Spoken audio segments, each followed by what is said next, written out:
അന്നേരം അങ്ങനെയൊന്നും കിട്ടാം. അന്നേരം ഭയങ്കര കെട്ടി വെള്ളം അറിയാൻ കൊടുക്കില്ല. വെള്ളം അങ്ങനെയൊന്നും കുടിക്കാൻ കൊടുക്കില്ല. പ്രസവം നിർത്തിയവരല്ലേ ഇപ്പോൾ. ഇറച്ചി മീനും ഒന്നുമില്ലാണ്ടില്ല ഇപ്പോൾ. നിങ്ങൾക്ക് ഈ കാലഘട്ടത്തിലൊക്കെ പ്രസവിച്ചാൽ പോരെ? വെള്ളം കുറേ എന്തെങ്കിലും ടെൻഷൻ കുടിക്കണമെന്നൊക്കെ ഉണ്ടാ? ഡോക്ടർ പറയും. അരി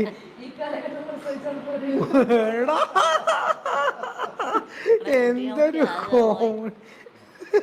ഈ കാലഘട്ടത്തിൽ നിങ്ങളിപ്പോൾ പ്രസവിച്ചിട്ടുണ്ടെങ്കിൽ ഈ വീഡിയോ ആരാ എടുക്കുക? എടാ ഇങ്ങനെയുണ്ട് ഓണിക്കില്ലേ വെള്ള ഭയങ്കര കോമഡി തന്നെ. എന്താ പിന്നെ അല്ല സാഹചര്യം വേറെ. അപ്പം അങ്ങനെയാണ് അമ്മ ഒരുപാട് കഷ്ടപ്പെട്ട് പണ്ട് അങ്ങനെയല്ലാതെ നമ്മളെ പ്രസവിച്ചിട്ട് വന്നിന്. താളിയോലകളിൽ നിന്നും അല്ല എന്തിനാ സാധനം താളീൻ്റെ വെള്ളം തിളപ്പിച്ച് ഇടക്കിയിട്ട് അതിലാറ്റി കുറിച്ച് കുളിച്ച് വന്ന് പാവം ചിക്കനും മീനും. പക്ഷെ അതിൽ നിന്ന് അമ്മയെ കാലം മാറി, കാലഘട്ടം മാറി. ഇന്ന് ഇപ്പം ഇതാ വീട്ടിൽ വന്നിട്ട് ചെയ്തു തരാൻ ആളായി, പുതിയ രീതികളായി. പിന്നെ വീട്ടിൽ നിന്നിട്ടുള്ള പരിപാടിയെല്ലാം ഉണ്ടല്ലേ?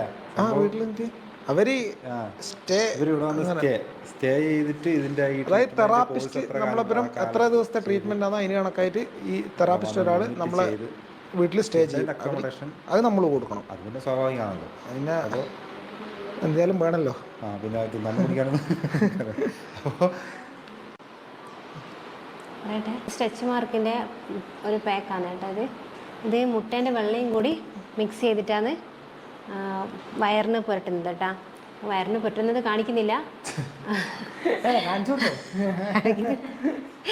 അല്ല കാണിക്കുന്നില്ല. കുറച്ച് കഴിഞ്ഞിട്ട് വെക്കും. ഫേസിൽ